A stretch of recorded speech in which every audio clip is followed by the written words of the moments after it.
Hello students, welcome to JRF with Ria. Today we are going to discuss about the theory of plate tectonics. Okay.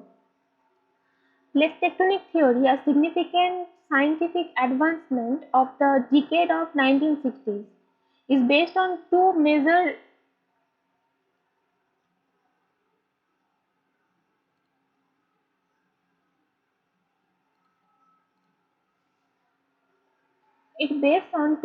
scientific concepts. The first is the continental drift theory and the second is the concept of seafloor spreading. Okay. Lithospheres are internally made of rigid plates. There are some different terms. The term plate was first used by J. Tuzo Wilson in 1965. Mackenzie and Parker discussed in detail the mechanism of plate motions. W. J. Morgan and Lee Pichot elaborated the various aspects of plate tectonics in 1968. Okay. Here is an assumption. The plate tectonic theory rests on assumptions of Harry Hess' sea floor spreading theory. Here you can see Harry has propounded that the mid-oceanic ridge were situated on the rising thermal convection currents coming up from the mantle. Here you can see. Okay. The oceanic cars move in opposite direction from mid-oceanic ridges. These melted lavas cool down and solidified to form new crust along the trailing edge of divergent plates. Thus, there are continuous creation of new crust along the mid-oceanic ridge and the expanding crust are destroyed along the oceanic trenches. Now, here the evidence of plate tectonic theory. The mechanism of sea floor spreading has proved by paleomagnetism. Now, the question is, what is paleomagnetism? Paleomagnetism refers to the preservation of magnetic properties in older rocks of Earth. New basaltic crust is continuously formed along the mid-oceanic ridges. The newly formed basaltic layer is divided into two equal halves and displaced away from the mid-oceanic ridges.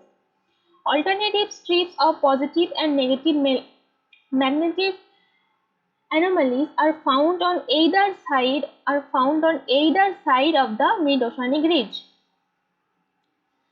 Such magnetic anomalies are found because of temporal reversal in the geomagnetic field, the age of magnetic strips, the rate of seafloor spreading, and the time of drifting of different continents are calculated on the basis of this fact.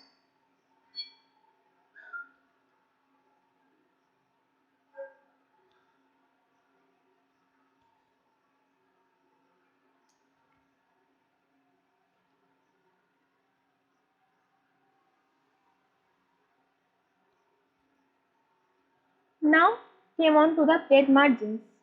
Plate margins or boundaries are most significant because all tectonic activities occur along the plate margins. These are three types. First, the divergent plate boundaries. When two plates are moving in opposite direction from each other, this type of margin is called divergent plate boundary. Here the plates are moving opposite toward from each other. Okay. Now the plate margin is convergent plate boundary. Here two plates move towards each other. Two plates continental move towards each other. Here are different conditions originated in this type of plate boundary. The subduction zone, the zone of collision of convergent plate is called subduction zones. Which part of the plate is moving downward, this area is called subduction zone.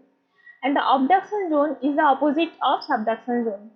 When the part of plate is moving upward, when thrust each other, it is called the abduction zone. The Benioff zone. In the subduction zone, this part is basically dominated by the earthquake focus. earthquake focus. So this area is known as Benioff zone. Okay.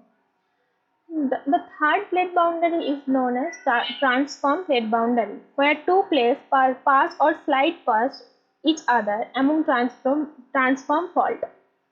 These are called conservative because crust is neither created nor destroyed. Okay. Here are some causes of plate tectonic theory. Plate movement. The first is the convection current. The convection current pushes the ridges upward, which is known as ridge push force. And this force nextly generated the slab pull force. Here the slabs are pulled downward. This is called slab pull force. The next is resultant landforms. In divergent boundary, the resultant landforms are volcanic activity, creation of new oceanic crust, formation of mid-oceanic ridges. In convergent boundary, there are formation of folded mountain, formation of island arc, and the formation of oceanic trench. And transform boundary, there are only originated by the fault. Okay. Therefore, in this theory there are some limitations, but due to the origin of plate tectonic, it becomes much easier to explain a number of phenomena related to continental rift theory, earthquake, and volcanic activity. So this all for this session. Thank you for watching. Keep watching and keep learning, and don't forget to subscribe.